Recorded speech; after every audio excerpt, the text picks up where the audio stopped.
Hanging Lake in danger and I-70 closed for days. We're live from the Grizzly Creek fire. And the smoke and haze in the metro area, dangerous at times. We'll have the health warning from doctors. A congressional candidate who's all about the rule of law is revealed to have an arrest on her record. Meanwhile, a Denver councilwoman takes a literal approach to the term peace officer and how the president's war on the Postal Service could make losers of us all. We need the Postal Service. We need it to do its work as it always has. And we begin tonight with a gut punch of an update. The Grizzly Creek fire has crossed into Hanging Lake. The Forest Service is still waiting to see just how bad the damage is. Well, the fire is at least 13,000 acres right now, and it's being fueled by these bone-dry conditions. And it has taken everything crews can throw at it just to keep it from spiraling out of control. Denver7's Sloan Dickey spent hours driving through smoky conditions to see those efforts firsthand tonight, and he's joining us live from the east side of the fire in Eagle. Sloan.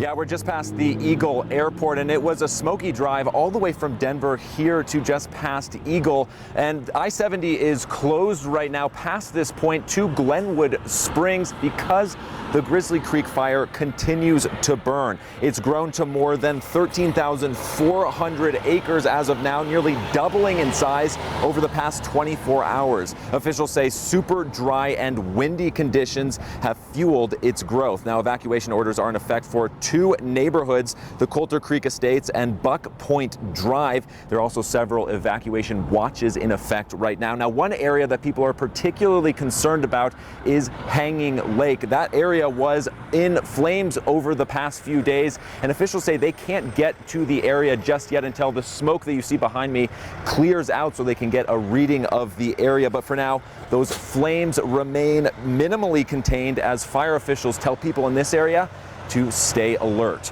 Reporting in Eagle County, Sloan Dickey, Denver7. All right, Sloan, thank you very much. Governor Polis traveled to the command post today to meet with first responders, and he told reporters this fire is the top priority in the nation, and the crews are coming from all over to help.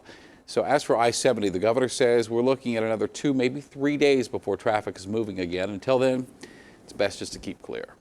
And I want people to know this is not, this is a closure for the reason that literally the fire is right on Highway 70 in several places. Meanwhile, the Pine Gulch fire, this is north of Grand Junction, still only 7% contained tonight. And at 73,000 acres, it's now the 4th largest ever in Colorado. The Cameron Peak fire in northern Colorado has grown as well. It is 4,500 acres. That was just in 24 hours. Nearby homes have been evacuated. And firefighters are also trying to track down some hikers and lead them out of the area on horseback. And those fires have made for smoke-filled rooms and streets all over the metro area. And Denver7 Russell Haythorne is with us this evening. Russell, the smoke was bad yesterday, but it is really getting to people tonight. Yeah, and the smoke may have literally taken your breath away when you stepped out this morning, depending on where you live. You can see there's still a slight haze set against the downtown skyline this evening, although it has gotten a lot better, improved throughout the day. But unfortunately, health officials warn it's going to be a problem for much of an otherwise beautiful summer weekend upon us. As a result of the smoke, you should plan strenuous activity outdoors in the mornings or evenings when it's cooler, according to doctors, so you're not fighting both the heat and the smoke. Easier said than done, we know, especially in Colorado where we love the outdoors. Doctors say, just know your own body.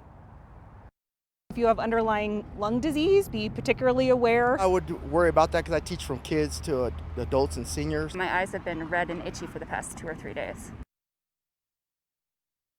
This is the perfect time of year to open up the windows at night and let that fresh, cool Colorado air in to cool down your apartment or home. But doctors say it's perhaps not the best weekend to do that. They say instead button up your home, close the windows, close the doors, and use the air conditioning instead. Mike, I'm guessing you would agree with that, even though the forecast is obviously looking very good for this weekend. Mike? Well, we're hopeful, Russell, to get a little bit of rain coming in. The clouds that you see behind me is not rain. That is clouds of smoke, and that is our camera in Alt looking back toward Fort Collins, and that's the smoke from the Cameron Peak fire. This is our camera up at the top of the Continental Divide. Look at all that smoke that's filtered in there. We're looking east from the divide at Loveland Skiers. So poor air quality all across central and northwestern Colorado. And on radar, that's the smoke that we're seeing. The particles of smoke bouncing back the radar beam. It looks like it'd be rain showers, but that is smoke, folks. We see it as well down coming out from the Glenwood Springs area along I-70. Very smoky conditions. So this is the experimental smoke map. It's a new model that's come out from the National Weather Service. You can see the areas of smoke from today. Watch what happens by early tomorrow morning and continuing into tomorrow afternoon. And that'll actually drop down all the way into Nebraska and across parts of Kansas and big into Oklahoma. So the smoke continues in our skies and little mountain moisture coming up. There will be some storms on the plains, but that fire danger remaining very high. Full 7-day forecast coming up in just a few minutes. All right, Mike, we'll talk in a bit. Thank you. The United States Postal Service is in trouble, and so are those of us who count on the service. There are a couple of issues at work here. One is that President Trump does not want people to vote by mail. And the other is that the new postmaster is putting profitability ahead of service. And the result? Mail sorting machines are being removed less than 3 months before Election Day. And Democratic senators reporting veterans are waiting longer to receive medications. Denver7's Megan Lopez on the local impact of this tonight. It's like clockwork. And there's my mailman right there. 6 days a week. Hey, Dave. Hey, Dave, how's it going, buddy? In rain or snow or blistering heat. He's been my mailman ever since I've been here. Postal workers go door to door to deliver the mail. People like David Rontullo rely on the U.S. Postal Service not just for their bills or letters, but medications. This is the high blood pressure medicine. This one is the for the pain. David is an Army veteran who gets his arthritis and blood pressure prescriptions in the mail because it's convenient and cheaper. And the VA? They're busy, very, very busy.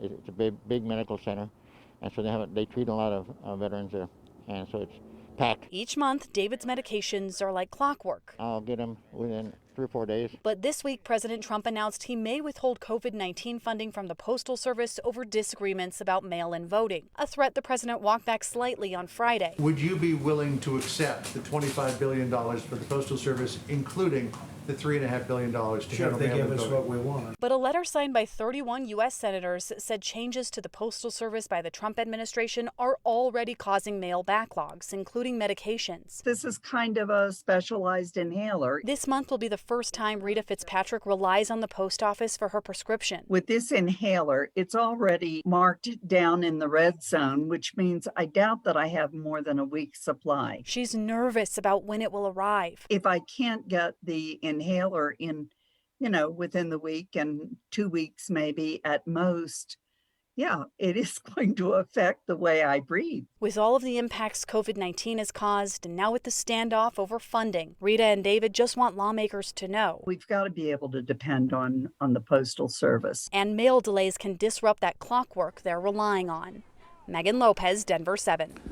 Law and Order congressional candidate Lauren Boebert was herself arrested for disorderly conduct during a 2015 concert. This is according to Colorado Newsline, which obtained the records from the Mesa County Sheriff's Office. Apparently, Boebert was mad about a friend being arrested for underage drinking. Boebert got into it with deputies and she was cuffed too. And that's when she allegedly said, quote, she had friends at Fox News and the arrest would be national news. The case was later dismissed. Boebert told Newsline she's glad the system worked as it should have.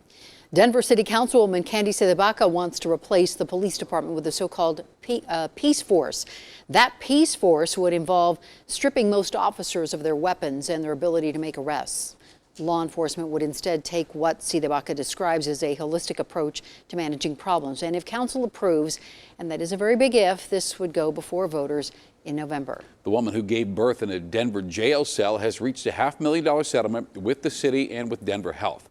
Diana Sanchez will get $160,000 from the city, $320,000 from Denver Health. She will share that money with her son. Denver Health has also agreed to annual mandatory training on treating pregnant inmates. Hospitals in Colorado have something to celebrate tonight. Only 265 beds are currently occupied by suspected or confirmed COVID patients. That's the lowest number since July 1st. Another 319 cases were reported today. That is down 140 from yesterday. If you are planning on a vacation, know that other states are still faring much worse. In Colorado, Florida, for instance, reported 6,000 cases of coronavirus just today. But even if your destination isn't safe, airlines badly want to convince you that getting there will be. Here's Denver7's Lance Hernandez. Welcome aboard. United Airlines partnering with Cleveland Clinic and Clorox on policies to keep you safe. First, make sure that a customer does have a mask to wear. If they do not have one, we have plenty of masks to offer them. Their process begins as you arrive at the airport with touchless check-in, each kiosk outfitted with sneeze guards. You can just walk up to a kiosk, scan your boarding pass, and it will automatically print out your bag tags. The floor marked with social distancing reminders. At the gate, you scan your own boarding pass. As you board, you may notice tray tables, luggage bins, and other hard surfaces have been exposed, cleaned, and disinfected electrostatically. The electrostatic mist, the same used in hospitals. In the cockpit, UV light is used to disinfect avionics. The light held over each area for 20 seconds. Overhead panels, forward console, and the center pedestal. Food service also changed. Passengers are getting sealed bags containing a bottle of water, pretzels, and biscotti. The air they breathe flowing through HEPA filters. Which removes 99.7% of all particles, any bacteria, anything that will clean the air. All the sneeze guards at kiosks, ticket counters, and boarding areas were fabricated by mechanics in United's hangar. You know, you could find these online, very expensive, long lead times. They came to us and they said, can you do it fast? And that's what we did. The guys stepped up and made them, I mean, in record time, record numbers. Every United employee checking in before their shift, getting their temperature taken. A team working together to try to keep you safe. Lance Hernandez. Bye. Thank you. Have a great day. Denver7.